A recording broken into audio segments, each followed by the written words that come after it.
नमस्ते आप सभी को। और अभी जो हम एक वर्कशॉप करने वाले हैं जीविका आश्रम में। मिट्टी के फर्श और मिट्टी के प्लास्टर आप इस पिक्चर में भी देख रहे हैं, वीडियो में। ये जो दिख रहा है ये सब मिट्टी का प्लास्टर किया हुआ है। भवन तो कहना चाहिए ये एक तरह से पुरातन और हमारी भारतीय संस्कृति का जो भवन निर्माण की कला जो थी और जो आधुनिक समय में जिस तरह के भवन का निर्माण होता है उन दोनों का एक सामंजस्य जैसा यहाँ पर मेरी दृष्टि में मुझे दिख रहा है। तो दीवारें जो है वो तो सीमेंट और ईंट वगैरह और के से जैसे प्लास्टर करके बनाई जाती हैं, अभी आधुनिक ज़माने में वैसी बनी है। लेकिन उनके ऊपर जो प्लास्टर किया गया है वो मिट्टी का है। उसके ऊपर लिपाई आप देख रहे हैं और यहाँ भी आप देखेंगे प्लास्टर जो है और प्लास्टर मिट्टी का है और लिपाई जो है वो गोबर से की गई है। तो कितने खूबसूरत ये भवन दिखते हैं और इनमें प्रकृति का भी ख्याल रखा जाता है। हमारे जो स्थानीय कलाकार होते हैं, कारीगर होते हैं, उनका भी ख्याल रखा जाता है। तो प्रकृति के साथ सामंजस्य बिठा के हर चीज़ भारत की परंपराओं में, उसके भवनों में, उसकी संस्कृति में रहा है। तो उसका यहाँ एक तालमेल बहुत खूबसूरत देखने को मिलता है। तो ये भवन जो है इसको यहाँ का म्यूज़ियम जैसा कहा जाता है, म्यूज़ियम है। और वही जो स्थानीय हमारी कलाकारी है उसको यहाँ पर सुरक्षित रखने का प्रयास किया जा रहा है। तो आइए चल कर हम आपको लेकर चलते हैं इस भवन के अंदर। थोड़ा हमको ओवरव्यू देखने मिलेगा। वही जो मिट्टी का हम फर्श और मिट्टी की प्लास्टरिंग की हम जो बात कर रहे हैं, चलिए मैं आपको इस भवन के अंदर लेके चलता हूँ। ये इस म्यूज़ियम का भवन का प्रवेश द्वार है। यहाँ पर देश भर के बहुत सारे कलाकार, architect, engineers, scholars, students, researchers आते रहते हैं। ये देखिए ये प्रवेश द्वार कितना खूबसूरत है। सामने फ्लोर जो दिख रहा है वो पूरा मिट्टी का है।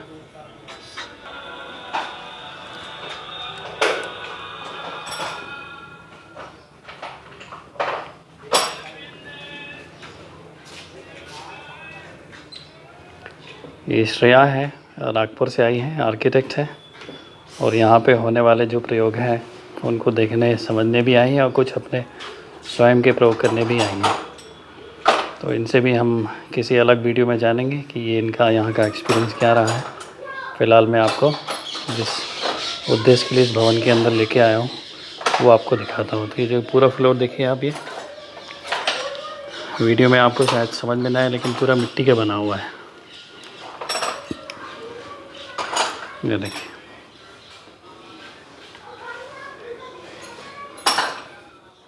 तो फ्लोर के साथ पे आपको इस म्यूज़ियम में रखी हुई चीज़ों से भी थोड़ा सा ब्रीफ परिचय भी कराते जाऊंगा ताकि आपको आइडिया मिले कि हमारी ग्रामीण और भारतीय अर्थव्यवस्था और संस्कृति के कुछ जो मूलभूत तत्व रहे हैं उनको किस तरह से यहाँ पर सुरक्षित और संरक्षित रखने का प्रयास किया जा रहा है। आप ये देखिए बांस का मैंने आपको वहाँ भोजनालय में स्ट्रक्चर दिखाया हुआ था कि पूरा भवन का स्ट्रक्चर जो है वो बांस का बनाया हुआ है। यहाँ पे कुछ फर्नीचर्स आपको दिखेंगे, ये बांस से बने हुए जो यहीं पर तैयार किए गए हैं।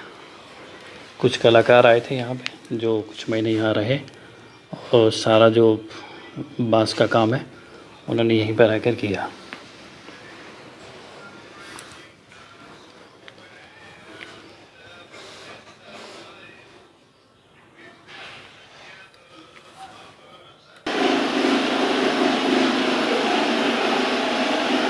ये देखिए मिट्टी के बर्तन अभी भी बहुत लोग इन मिट्टी के बर्तनों का उपयोग करते हैं और फिर से ये मिट्टी के बर्तनों का खाना बनाने के लिए, खाना खाने के लिए प्रयोग फिर से शुरू हो गया है। लोग अपनी शाश्वत प्राचीन संस्कृति की तरफ वापस लौट रहे हैं और उसी दिशा में प्रयास ये जीविका आश्रम और जीविका आश्रम से जुड़े हुए लोग कर रहे हैं।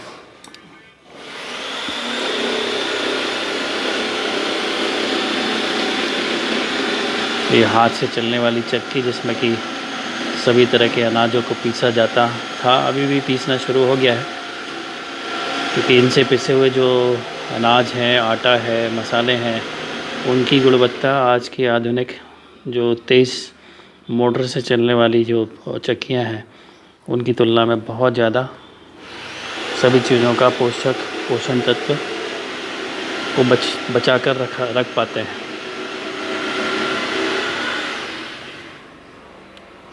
तो मैंने जिस शख्सियत से प्रेरित होके, उनके कामों से प्रेरित होके जीविका आश्रम में जो काम चल रहा है उस शख्सियत का नाम है स्वर्गीय श्री रविंद्र शर्मा जी। उनको जानने पहचानने वाले लोग उनको गुरुजी के नाम से जानते हैं। तो उनका एक सूत्र मुझे याद आता है कि उन्होंने कहा था कि जीवन की गति जितनी ज़्यादा तेज़ होती है, हमारे विचारों की गति उतनी धीमी हो जाती है। और प्रकृति में अगर हम देखेंगे तो हर चीज़ जो है वो मंद गति से, यानी सहज गति से धीमे धीमे चल रही है। चाहे पवन का बहना हो, नदियों का बहना हो, हवा का चलना हो, ये सभी चीज़ें बहुत मंद धीमी गति से चलती हैं। और धीमी गति से चलती हैं तो ही इनमें बहुत कुछ पनपता है, यानी जीवन पनपता है, उसकी विविधताएँ पनपती हैं। लेकिन जब वही चीज़ें बहुत तेज़ गति से चलने लगती हैं तो उसमें सब कुछ नष्ट होने लगता है। तो ये बातें हर जगह लागू होती हैं। अभी जिन चक्कियों को मैं आपको दिखा रहा था उन पर भी लागू होती है कि खाना जो हम रोटी रोज़ खाते हैं वो उसको अगर तेज़ गति से चलने वाली चक्कियों में, मोटर से चलने वाली चक्कियों में पीसा जाए तो उसके सारे पोषक तत्व नष्ट हो जाते हैं। तो इसीलिए हमारे प्राचीन ऋषि मुनियों ने, हमारे भारतीय चिंतकों ने, विचारकों ने, कलाकारों ने सब चीज़ें ऐसी बनाई थी जो प्रकृति के साथ सामंजस्य में हो। प्रकृति के साथ सामंजस्य, अभी सूत्र में जो उन्होंने गुरुजी ने कहा था कि धीमी गति से चलती है तो बहुत कुछ पनपता है, उसमें बना रहता है। ये गुरुजी की कुछ किताबें हैं जो यहाँ पर एक लाइब्रेरी भी धीरे धीरे तैयार की जा रही है। वहाँ पे मिट्टी में पानी चल रहा है। हाँ बेटा, चलो वीडियो बनाने को ना पीछे ये गौशाला का शेड है ना पीछे। हाँ। इस परिसर में गौशाला भी है, कुछ देसी गायों का यहाँ पर पालन किया जा रहा है।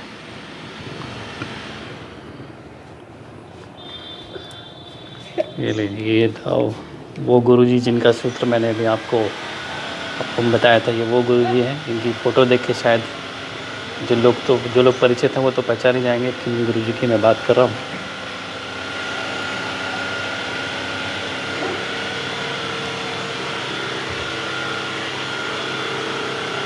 ये कुछ वाद्य यंत्र रखे हुए हैं परंपरागत, और गुरुजी के माध्यम से ही पता चला, उनका वीडियो मैंने देखा और उनके माध्यम से पता चला कि भारत में भारत के हर गांव में लगभग 360 जातियां यहाँ पर रही हैं। 360 जातियों से उनके कहने का मतलब ये रहा कि 360 प्रकार की कारीगरी, 360 प्रकार की कलाकारी। जाति की जब वो परिभाषा देते हैं गुरुजी तो कहते हैं कि हर जाति जो है, हर किसी भी जाति के जो लोग हैं वो किसी न किसी हुनर के, कला के ज्ञाता रहे हैं, और उसी से शब्द बना ज्ञाति है। और चूँकि संस्कृत में ज्ञा जो शब्द है उसका उच्चारण जा के जैसे किया जाता है, जैसे ज्ञान या ज्ञानी, तो वही जो है जो जाति शब्द है वो ज्ञाति शब्द का अपभ्रंश है। तो जाति मतलब किसी हुनर, किसी कला, किसी कारीगरी के जानकार। कुछ ये देख रहे हैं लोहे का काम भी यहाँ पर हुआ है, कुछ कलाकृतियाँ यहाँ दिख रही हैं। ये झूमर,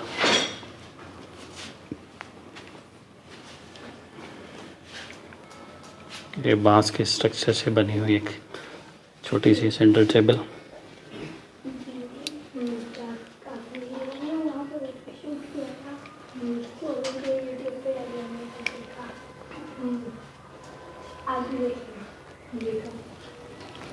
ये पीतल के, तांबे के बर्तन,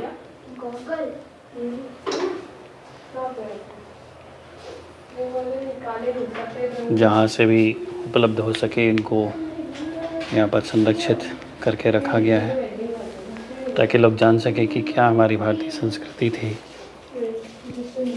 भारतीय संस्कृति मतलब शाश्वत संस्कृति, जो प्रकृति के नियमों के अनुसार उनसे सामंजस्य बिठा के चलती रही है, जिसे आधुनिक पाश्चात्य विज्ञान और संस्कृति ने नष्ट करने का काम पिछले 200-300 साल में किया है।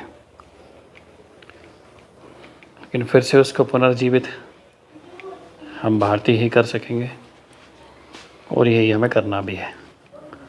तो जो लोगों ने ग्रामीण क्षेत्रों के गाँवों के पुराने घर देखे हैं, तो इस भवन से उनको अपने पुराने सुंदर भवनों की, घरों की याद आ गई होगी। हम ऊपर आपको लेके चलते ही हैं।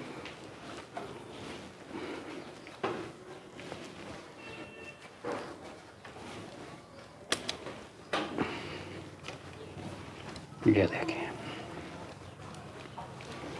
चाहे रोशनी हो चाहे हवा हो, पुराने जो हमारे घर और भवन हुआ करते थे उसके लिए बड़ी बड़ी लाइट्स नहीं लगानी पड़ती थी।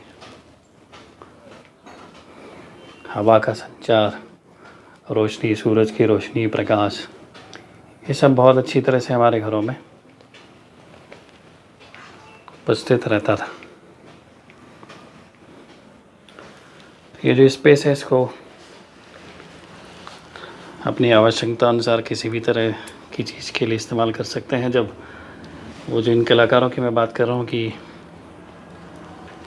बांस के जो कलाकार आए थे, वो इसी ऊपर इसी छत इसको छत में बोलूँ तो समझने के लिए, तो यहीं पर वो सोया करते थे।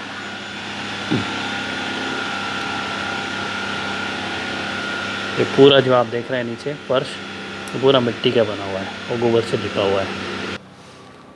ये एक स्टूडियो जैसा बनाया गया है और एक आर्किटेक्ट नागपुर से आए हुए थे, उनका नाम मेरे ख्याल से शिरीष है। और ये स्टूडियो इसलिए बनाया था है कि हम इसमें सीख सकें और जान भी सकें कि घर के जो बहुत सारे काम होते हैं, चाहे इलेक्ट्रिसिटी से संबंधित हो, चाहे प्लम्बरिंग का काम हो, फर्नीचर का काम हो, सारे काम हम खुद ही कर सकते हैं। तो उसके निमित्त ये स्टूडियो छोटा सा बनाया गया है। अभी ये पूरा नहीं हुआ है, काम अभी इसका चल ही रहा है।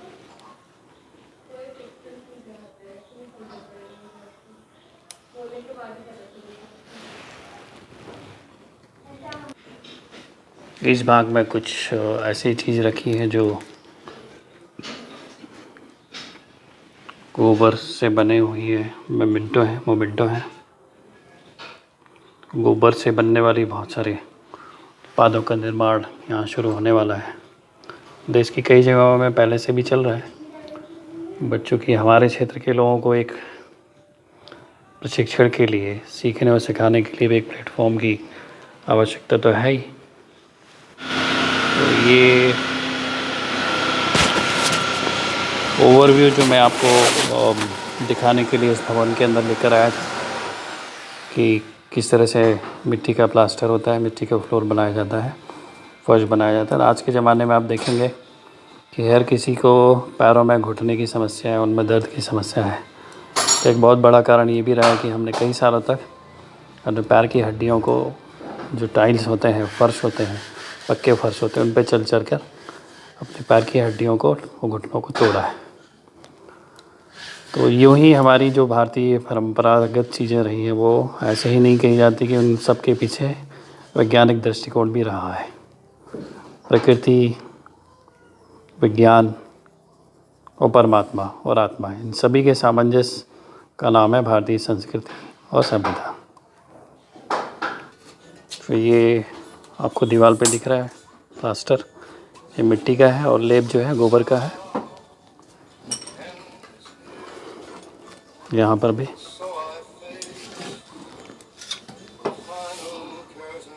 ये श्रेया है, कुछ एक्सपेरिमेंट कर रही है। हेलो श्रेया।